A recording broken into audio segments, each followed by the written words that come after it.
अभी चैप्टर चल रहा है यूनिट एंड डायमेंशन। अब हम जानते हैं कि कांस्टेंट इज डायमेंशनलेस, कोई भी कांस्टेंट का डायमेंशन नहीं होता। जैसे मान लेते हैं कि आ गया हाफ एनर्जी बराबर होता है हाफ mv², तो इस हाफ का डायमेंशन अगर कांस्टेंट इज डायमेंशनलेस मतलब कांस्टेंट का डायमेंशन नहीं होता, ठीक है। लेकिन रिफ्लेक्टिव इंडेक्स का फार्मूला होता है speed of light by velocity. c का मतलब हुआ speed of light, speed of light मतलब कि प्रकाश की चाल, तो दूरी बाय समय कितना समय लेता है, इसका तो बोल जाएगा LIT स्पीड ऑफ लाइट, मतलब कि प्रकाश की चाल। तो चाल हमको अगर निकालना है तो स्पीड बराबर हो जाता है डिस्टेंस बाय टाइम होता है, डिस्टेंस बाय टाइम, चाल बराबर दूरी बटे समय, ठीक है। तो इसका होगा चाल डिस्टेंस का डायमेंशन है, लाइट का डायमेंशन t, वेलोसिटी है तो LIT होगा, यानी कि एक दूसरे से सब कट जाएंगे। तो इसका डायमेंशन क्या आएगा, dimension less quantity, dimension less, ठीक है। अगला बात करते हैं ग्रेविटेशनल कांस्टेंट। ग्रेविटेशनल कांस्टेंट मतलब कि गुरुत्वाकर्षण बल का जो सार्वत्रिक नियम है, ठीक है। ग्रेविटेशनल कांस्टेंट इसका डायमेंशन होता है, ठीक है। जैसे हम जानते हैं फॉर्मूला होता है g m1 m2/r²। अगर इसको क्रॉस मल्टीप्लिकेशन करें तो कितना होगा, f(r²) बराबर g m1 m2। मुझे निकालना है g का मान, तो g तो गुणा रूप में है, ठीक है। m1 m2 गुणा रूप में इधर जाए तो भाग, यानी f(r²) m1 m2, ठीक है। ऐसे हम जानते हैं g का मान कितना होता है 6.67 × 10⁻⁷ न्यूटन मीटर स्क्वायर प्रति केजी स्क्वायर। कितना डायमेंशन होगा, डायमेंशन होगा, ठीक है। तो देखते हैं कि इसका डायमेंशन क्या होगा, ठीक है। g का डायमेंशन क्या होगा, तो g बराबर लिखेंगे फोर्स है, तो फोर्स का डायमेंशन क्या होता है, फोर्स बराबर बताएं कि क्या मास गुणित एक्सेलरेशन। तो मास का डायमेंशन m होगा, एक्सेलरेशन बराबर होता है चलने वेलोसिटी बाय चलने टाइम मतलब lt। इसका डायमेंशन डायरेक्ट हम याद कर लेते हैं, ठीक है। अब एक एक का डायमेंशन तो निकाल ले सकते हैं। जैसे फोर्स का डायमेंशन होता है m l tan−2, ठीक है। और ये रेडियस है, रेडियस से पता है दूरी है, और दूरी है इसलिए इसका डायमेंशन क्या होगा, l² ये होगा मल्टीप्लाई l² अपॉन m1 मास है, तो इसके लिए डायमेंशन m होगा, इसका भी डायमेंशन m होगा, ये से कैंसिल आउट, ठीक है। तो g का डायमेंशन क्या है,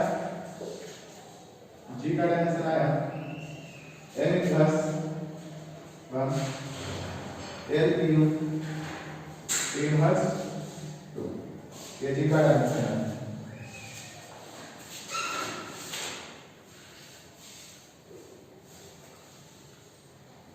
और आगे बात करते हैं प्लैंक्स कांस्टेंट।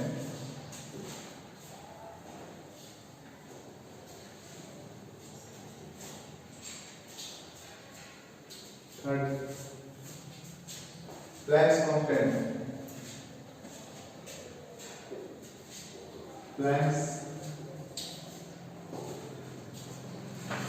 कांस्टेंट का डायमेंशन क्या होगा, इसका डायमेंशन होगा, इसे h से स्प्लिट करते हैं तो मतलब इसका डायमेंशन क्या होगा, e बराबर h है, तो h का डायमेंशन होगा e/f।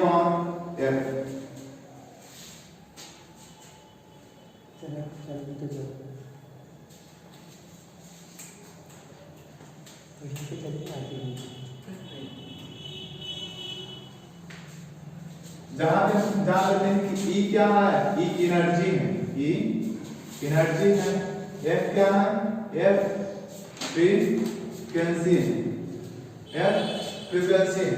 तो इसका डायमेंशन क्या आएगा, बताएं कि कांस्टेंट इज डायमेंशन है, लेकिन कुछ क्वांटिटी ऐसे होते हैं, कुछ कांस्टेंट ऐसा होता है जिसका डायमेंशन होता है।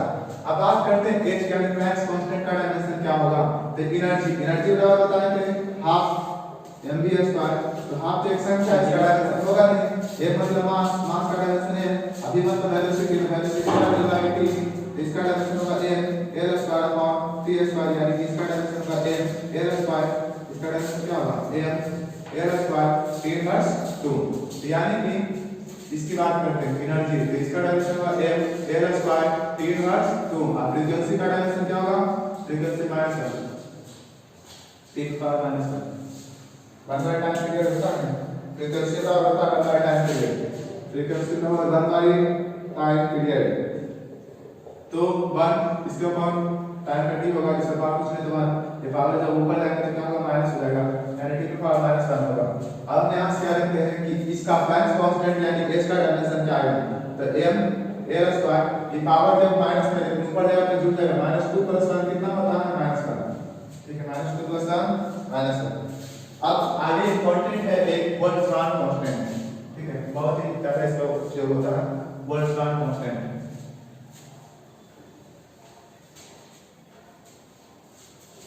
Boltzmann constant 4 Boltzmann constant Boltzmann constant का डायमेंशन क्या होता है, इसे बोल्ट्जमान कांस्टेंट को कैसे स्थित किया जाता है, k बराबर t e।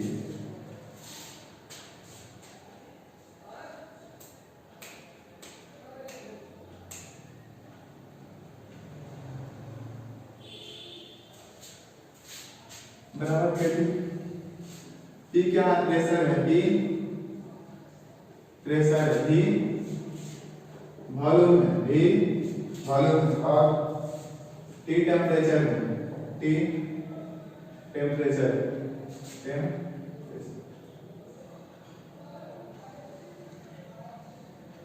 टेम्परेचर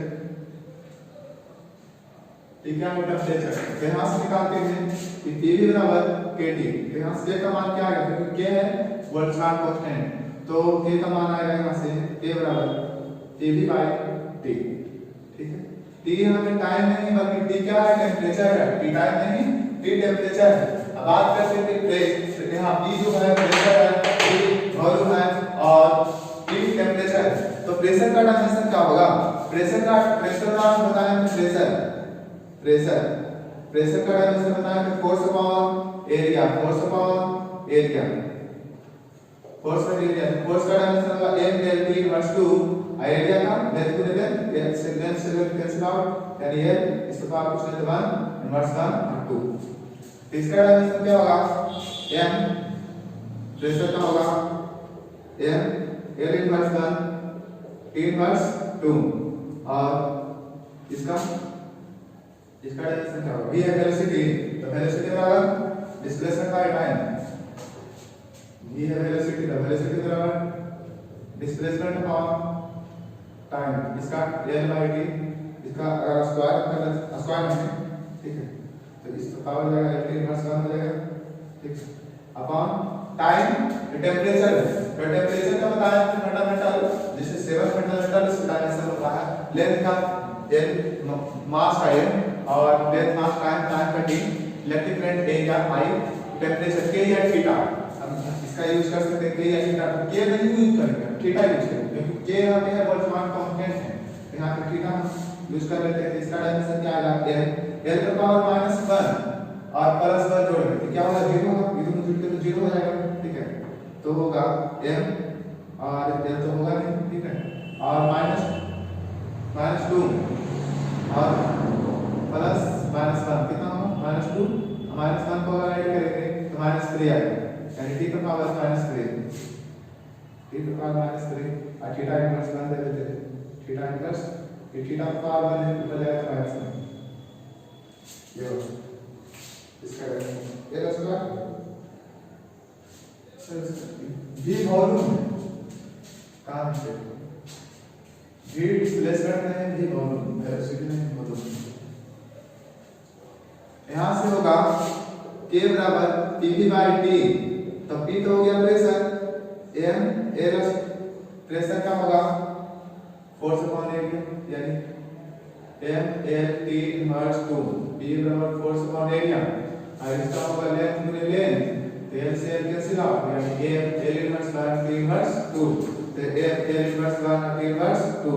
अब वॉल्यूम है तो वॉल्यूम का डायमेंशन होगा L, ठीक है, अब इसका होगा थीटा, तो m, ठीक है, m -1 और +3 कितना होता है 2, तो m L स्क्वायर और T इनवर्स 2 और थीटा इनवर्स 1, ये आएगा किसका, आएगा बोल्ट्जमान कांस्टेंट का, बोल्ट्जमान कांस्टेंट।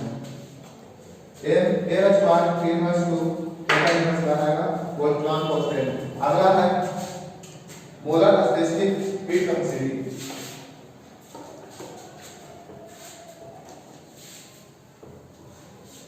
इंग्लिश हिंदी में मैटर नहीं करता है कि हम इंग्लिश में बता रहे हैं या हिंदी में बता रहे हैं। हिंदी में केवल नाम हिंदी रहेगा लेकिन सारा चीज यही यूज होगा, और इंग्लिश में केवल नाम इंग्लिश मतलब कि सब इंग्लिश में रहते हैं, वर्ड इंग्लिश में रहते हैं, लेकिन सारा फार्मूला डायमेंशन निकालने का तरीका सेम होएगा। तो अगला है molar specific heat capacity. Molar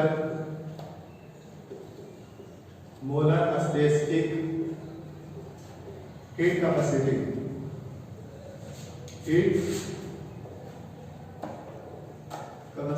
molar specific heat capacity, ठीक है। Molar specific heat capacity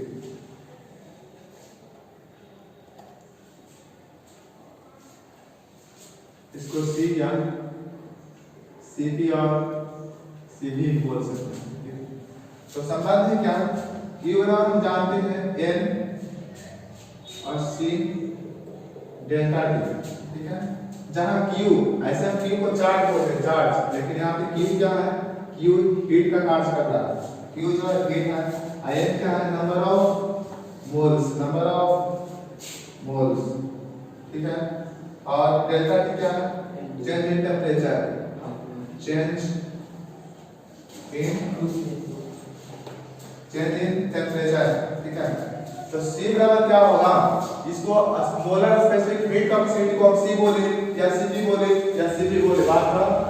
molar specific heat capacity को बोला जाता है C या Cp या Cv। तो Q बराबर N C डेल्टा T होता है, जहां पे Q जो है हीट है, N नंबर ऑफ मोल्स है, एंड डेल्टा T क्या है, चेंज इन टेम्परेचर है। तो C बराबर क्या आएगा, C बराबर इस सब गुना में उत्तर भाग में करते हैं। C बराबर Q N delta T, Q delta T। तो Q यहाँ पे हीट है, हीट मतलब क्या है, ऊष्मा। तो इसका आंसर क्या होगा, ऊर्जा, हीट एनर्जी, मतलब हीट एनर्जी है। अब एनर्जी का डायमेंशन बता, एनर्जी बराबर हाफ mv स्क्वायर। तो हाफ का डायमेंशन नहीं होगा, एक मास है और एक वेलोसिटी है, ठीक है। तो इसका डायमेंशन होगा l स्क्वायर t इनवर्स 2, तो इसका डायमेंशन होगा l स्क्वायर t इनवर्स 2, यानी कि एनर्जी का डायमेंशन क्या होगा, एनर्जी का डायमेंशन होगा l स्क्वायर t इनवर्स 2, और इसको n जो है नंबर ऑफ मोल्स है, तो मोल का डायमेंशन क्या होता है, बताएं फ्रेंड। मोल का डायमेंशन मोल ही होता है, मोल का डायमेंशन मोल होता है। और डेल्टा टी मतलब क्या है, चेंज इन टेम्परेचर है। टेम्परेचर का डायमेंशन बताएं K या थीटा, ठीक है। तो हम यूज यहां पे कर लेते थे K। इसका डायमेंशन क्या होगा, m l square t inverse 2 और मोल इनवर्स 1 और K इनवर्स 1, ठीक है। और जब यहां पे K के बराबर थीटा यूज करेंगे तो क्या आएगा, C बराबर आएगा m l square t inverse 2 और मोल इनवर्स 1 थीटा इनवर्स 1, कितना इसका डायमेंशन है। क्वेश्चन है मोलर स्पेसिफिक हीट कैपेसिटी का डायमेंशन क्या होगा, मोलर स्पेसिफिक हीट कैपेसिटी, जिसे कि हम C या Cp या Cv बोल सकते हैं, ठीक है। तो बात करते हैं कि Q बराबर होता है N C डेल्टा T, यानी कि Q यह क्या है, हीट एनर्जी है, N क्या है, नंबर ऑफ मोल्स है, N नंबर ऑफ मोल्स है।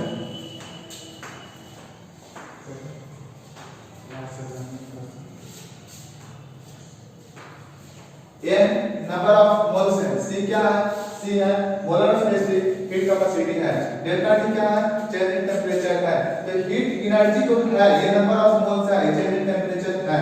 अब बात करते हैं C बराबर क्या होगा, C बराबर Q बटे N डेल्टा T। तो Q जो है क्या है, एनर्जी है, तो इसका डायमेंशन, एनर्जी का डायमेंशन क्या होगा, m l square t inverse 2 और n क्या है, नंबर ऑफ मोल्स है, तो मोल का डायमेंशन क्या होता है, मोल होता है। K क्या है, T डेल्टा T क्या है, टेम्परेचर है, टेम्परेचर का डायमेंशन यानी तापमान का डायमेंशन क्या होता है, K होता है, तो K यहां पे होगा। तो m l square t inverse 2 तो सेम रहेगा, लेकिन ये मोल है, इसका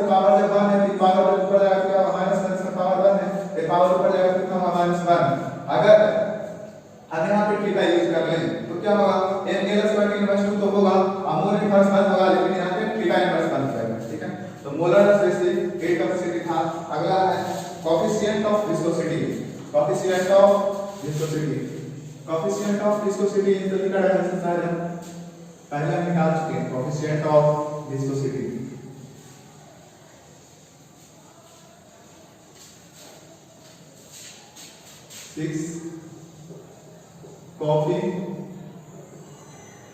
coefficient of viscosity, coefficient of viscosity इसे इस रूप से कोएफिशिएंट ऑफ ईटा से सूचित करते हैं, ईटा, ठीक है, ईटा कोएफिशिएंट ऑफ विस्कोसिटी ईटा। इसका रिलेशन क्या है, F बराबर NP एरिया, इधर delta V upon delta Z, delta V upon delta Z। हाँ, तो ये जो है F क्या है, फोर्स है, F फोर्स है, और A क्या है, एरिया है, A एरिया है, डेल्टा V क्या है, change in velocity, change in velocity, ये क्या है वेलोसिटी, ये क्या है change in time, change in distance, change in distance.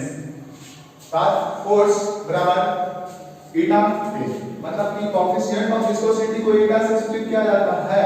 F का होता है ईटा A delta V by delta Z।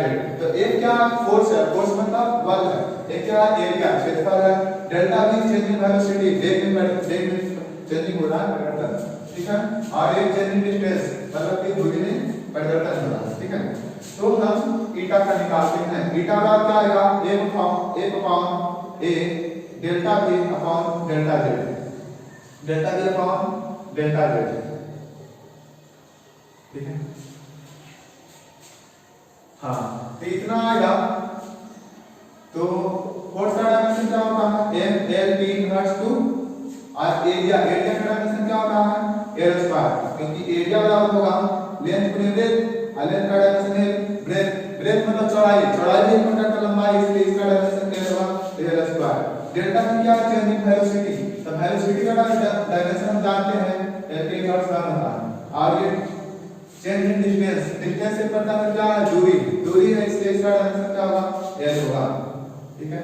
L से कैंसिल आउट, यानी कि इसका डायमेंशन क्या है, ईटा बराबर हो जाएगा M, और ये पर पावर 1 है, और ये पावर जब ऊपर जाएगा कितना होगा, M L पर पावर -1 होगा, जैसे कितना ईटा बराबर क्या है, M L T इनवर्स 2, यहाँ क्या है L स्क्वायर, और आई का T इनवर्स 1।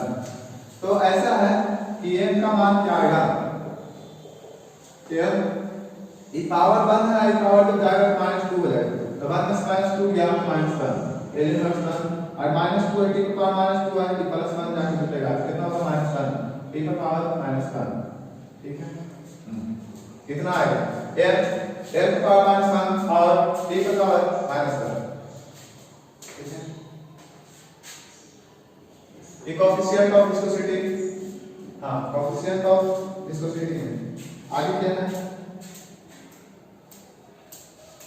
अब दूसरा टॉपिक पढ़ देना है, ठीक है, कुछ कंटेंट को भी ध्यान देंगे।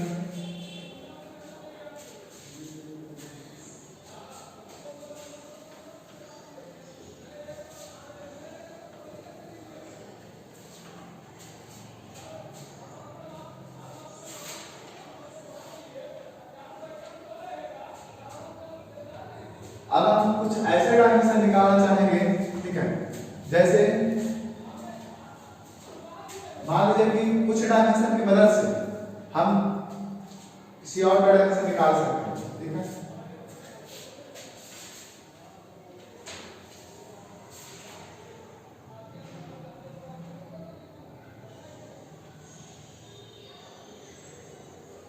क्वेश्चन है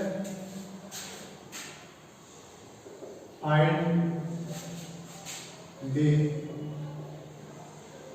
dimension of S है, find the dimension of, ये जो नियम पढ़ते जा रहे हैं किसके अंतर्गत है?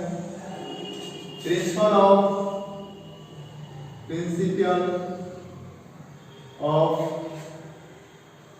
होमोजेनिटी, प्रिंसिपल ऑफ होमोजेनिटी में पढ़ने जा रहे हैं। प्रिंसिपल ऑफ होमोजेनिटी मुझे क्या प्रिंसिपल ऑफ होमोजेनिटी क्या है? इसमें हम समान डायमेंशन को, समान मात्रा को जिस प्रकार से हम जोड़ सकते हैं उसी प्रकार से समान मात्रा को हम घटा सकते हैं।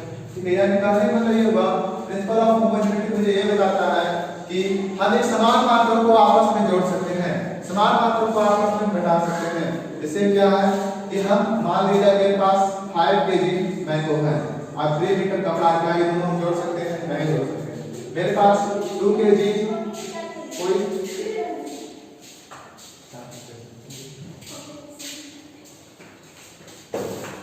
2 kg कोई वेजिटेबल है और इसमें 5 एम्पियर क्या एम्पियर और केजी को हम जोड़ सकते हैं? कभी नहीं जोड़ सकते हैं।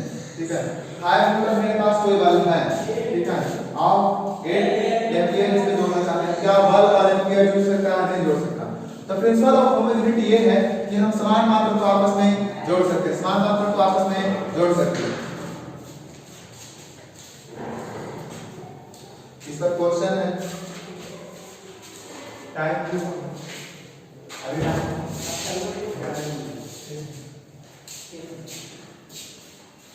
क्वेश्चन है find the dimension of height the dimension of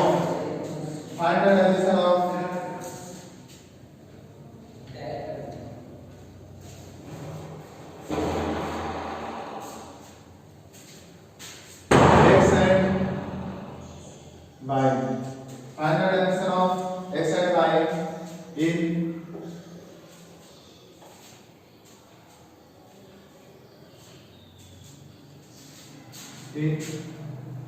v बराबर x प्लस y। क्वेश्चन है find the dimension of x and y in v बराबर x प्लस y। ठीक है, जहां क्या है d क्या है? d वेलोसिटी है, d वेलोसिटी है, x क्या है?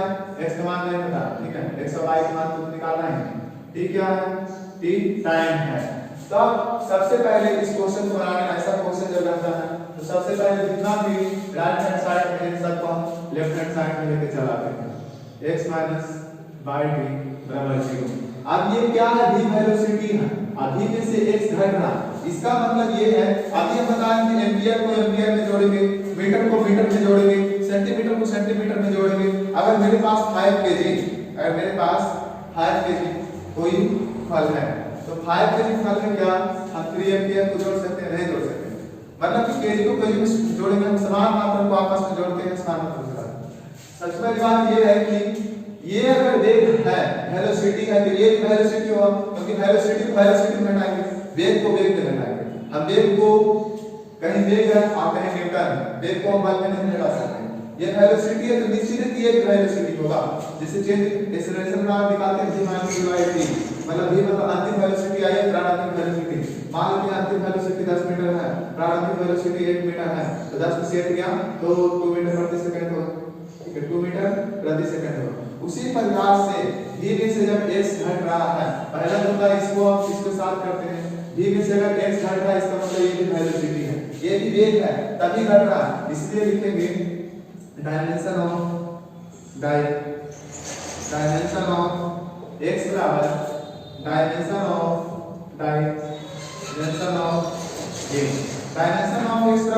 Of v। ठीक है, यानी जो x का डायमेंशन होगा, जो v का डायमेंशन होगा वही x का डायमेंशन होगा, जो v का डायमेंशन होगा वही x का डायमेंशन होगा। यानी x बराबर क्या आएगा? v क्या वेलोसिटी है, वेलोसिटी बराबर हम तो जानते हैं वेलोसिटी का डायमेंशन क्या होता है? L इनवर्स 1 आया कहां से? वेलोसिटी बराबर हम जानते हैं displacement by time, displacement by time. तो डिस्प्लेसमेंट का डायमेंशन, डिस्प्लेसमेंट इस तरह का दूरी है और दूरी का इसलिए इसका डायमेंशन l होगा और टाइम का डायमेंशन क्या होगा? t होगा, इसका डायमेंशन क्या होगा? L इनवर्स 1 होगा, इसलिए x का भी डायमेंशन L इनवर्स 1 होगा। अब इसको तुलना हम इसके साथ कर देते हैं, ठीक है, डायरेक्ट इसको तुलना हम इसके साथ करेंगे, अगर इसको तुलना इसके साथ भी किया जाए तो आंसर आ सकता है, लेकिन इसको तुलना इसके साथ करेंगे, ठीक है।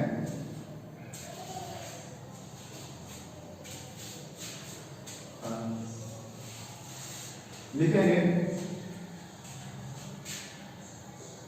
यानी कि वेलोसिटी में से ई वेलोसिटी घटा तभी, इसका मतलब कि जो डायमेंशन इसका होगा वही डायमेंशन इसका, तो वही वेलोसिटी में से ये y_t घटेगा, y_t भी एक प्रकार का वेलोसिटी होगा, तभी ये मतलब कि इससे घट सकता है। अगर हम इसको तुलना इसके साथ कर रहे हैं, इसका मतलब ये है कि ये वेलोसिटी है तो ये भी वेलोसिटी होगा, y_t मिला के वेलोसिटी होगा, क्या होगा, वेग होगा, इसलिए मतलब कि तभी आपस में घटा सकते हैं, आपस में घटा नहीं सकते। तो लिखेंगे डायमेंशन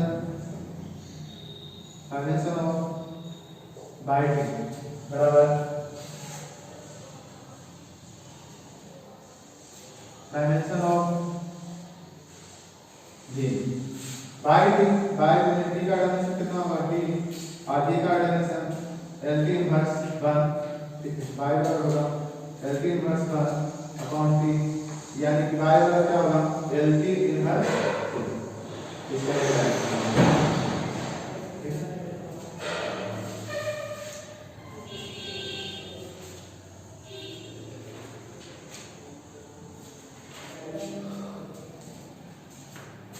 ठीक है। अब अगला क्वेश्चन देखते हैं।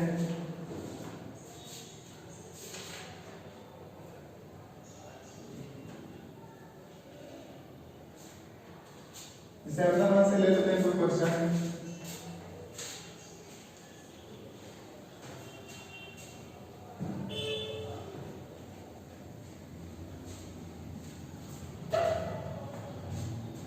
Find the dimension of A and B, A और B का डायमेंशन निकालना है। इन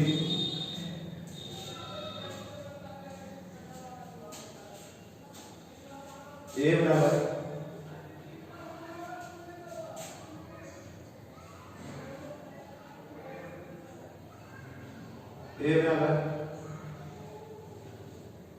CB, ठीक है, जहां A क्या है, A एक्सेलरेशन है, A एक्सेलरेशन है, एक्सेलरेशन मतलब त्वरण, B क्या है, B वेलोसिटी है, ठीक है।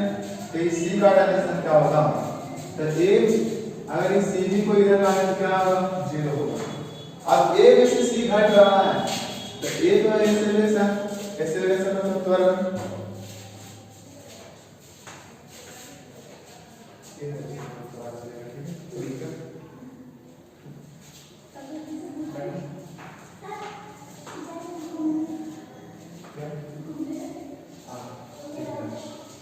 देखो जो अगर A में से C भी घट रहा है, इसका मतलब A जो है एक्सेलरेशन है और C भी एक्सेलरेशन होगा, मतलब ये त्वरण होगा।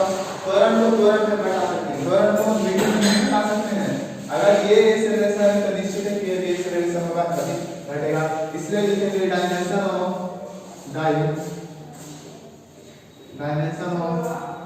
CB बराबर dimension of A, dimension of CB बराबर डायमेंशन ऑफ A। तो C का डायमेंशन क्या होगा, C का डायमेंशन तो नहीं पता, लेकिन V है वेलोसिटी, तो वेलोसिटी का डायमेंशन होता है L इनवर्स 1, और ये डायमेंशन ऑफ A, इसका डायमेंशन होता है L इनवर्स 2, ठीक है। आखिर A का डायमेंशन L इनवर्स 2 आएगा वहां से, ठीक है। तो A है एक्सेलरेशन, एक्सेलरेशन का होता है delta t by delta v upon delta t, delta v मतलब वेलोसिटी है, change in velocity by change in time, तो वेलोसिटी का डायमेंशन होता है L इनवर्स 1, इसका डायमेंशन होता है t, तो ये पावर जब ऊपर जाएगा तो L इनवर्स 2, यानी इसका डायमेंशन क्या आएगा, L इनवर्स 2, L इनवर्स 2 आएगा, ठीक है। इसका डायमेंशन क्या आएगा, A का डायमेंशन आएगा L इनवर्स 2। अब बात करते हैं C का डायमेंशन क्या होगा, तो L t inverse 2 upon L t inverse 1, L से L कैंसिल आउट, और t इनवर्स 2 में t पर पावर माइनस 2 में प्लस 1 जब जोड़ देंगे तो कितना आएगा, इसका डायमेंशन आएगा t पर पावर माइनस 1, ठीक है। यानी C का डायमेंशन क्या आएगा, t पर पावर माइनस 1, इसको और करके हम लिख सकते हैं, और C बराबर m0 L0, ठीक है, t इनवर्स 1। ठीक है। एक दो क्वेश्चन और जान लेते हैं प्रिंसिपल ऑफ होमोजेनिटी पर। ठीक है, फाइंड द डायमेंशन ऑफ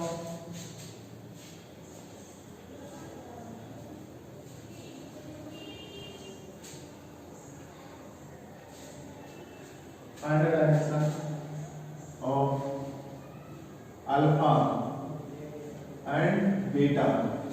हमें अल्फा और बीटा का मान निकालना है।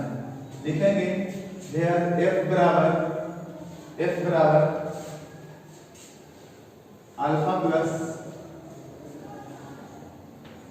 Beta M. ठीक है, बीटा एम में बीटा सी लिख देते हैं, एम भी लिख देते हैं। जहां क्या है एफ फोर्स है, एफ क्या है फोर्स है। ठीक है, और एम क्या है एम मास है, एम मास।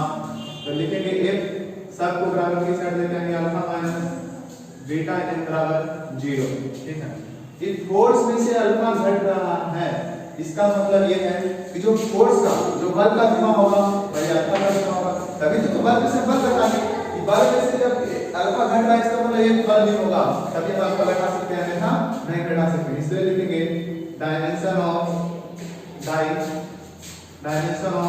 अल्फा बराबर डायमेंशन ऑफ एफ मतलब फोर्स। तो अल्फा का डायमेंशन क्या होगा एम एल की इनवर्स 2। ये हो गया अल्फा डायमेंशन। फिर आगे लिखेंगे डायमेंशन ऑफ बीटा एल बराबर डायमेंशन ऑफ